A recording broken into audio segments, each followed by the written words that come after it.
एक गांव में एक बूढ़ा किसान रहता था। उसके जीवन में एक बहुत बड़ी समस्या थी। समस्या ये थी कि उसका इकलौता बेटा निकम्मा था। वह सारा दिन दोस्तों के साथ इधर-उधर घूमता, कहीं भी एक पैसे का काम नहीं करता। इन बातों से परेशान होकर बूढ़े किसान ने उसे सब सिखाने की सोची। उसने अपने बेटे को बुलाया और कहा, जाओ, अलमारी में मेरी एक घड़ी रखी है, उस घड़ी को लेकर आओ। लड़का जाता है और घड़ी निकाल कर ले आता है। किसान ने कहा, बाजार में इस घड़ी की कीमत पता करके आओ।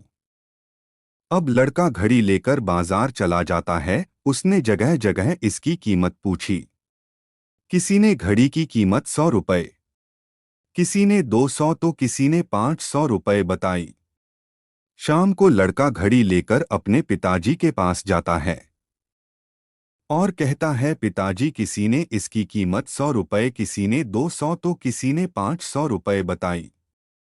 किसान ने कहा, ठीक है, कोई बात नहीं, अब घड़ी रख दो और तुम जाओ। लड़का घड़ी रखकर चला जाता है। अगले सुबह किसान फिर अपने बेटे को बुलाता है और कहता है, जाओ, दोबारा से मेरी घड़ी निकाल कर लाओ। लड़का घड़ी लेकर आ जाता है। किसान कहता है कि इस बार घड़ी में जो समय चल रहा है, इसकी कीमत पता करके आओ। लड़के को समझ में नहीं आ रहा था कि उसके पिताजी उससे क्या करवाना चाहते हैं। वह दुखी मन से दोबारा घड़ी लेकर बाजार चला जाता है। इस बार लोग हंसने लगे और कुछ तो उसे पागल कहने लगे। लोगों ने कहा, अजीब लड़का है, कभी घड़ी की कीमत पूछता है तो कभी घड़ी के समय की। शायद इसकी मानसिक स्थिति ठीक नहीं है, ये पागल होने वाला है।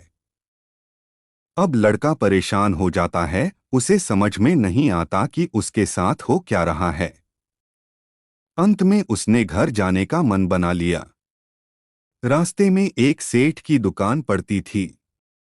वे बहुत व्यस्त रहते थे, बड़ी मुश्किल से 1 मिनट का समय मिलता था।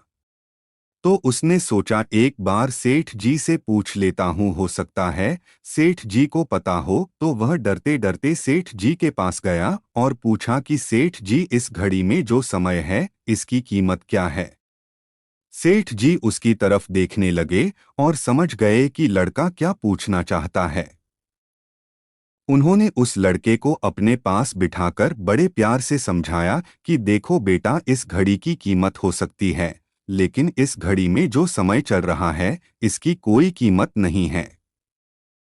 तुम दुनिया की सारी दौलत देकर भी 1 सेकंड पीछे नहीं जा सकते। लड़का पूरी बात समझ गया कि उसके पिताजी उसे क्या समझाना चाहते थे। वह तुरंत भागते हुए अपने पिताजी के पास गया और उनके गले लगकर रोने लगा। उस दिन से उस लड़के का जीवन ही बदल गया।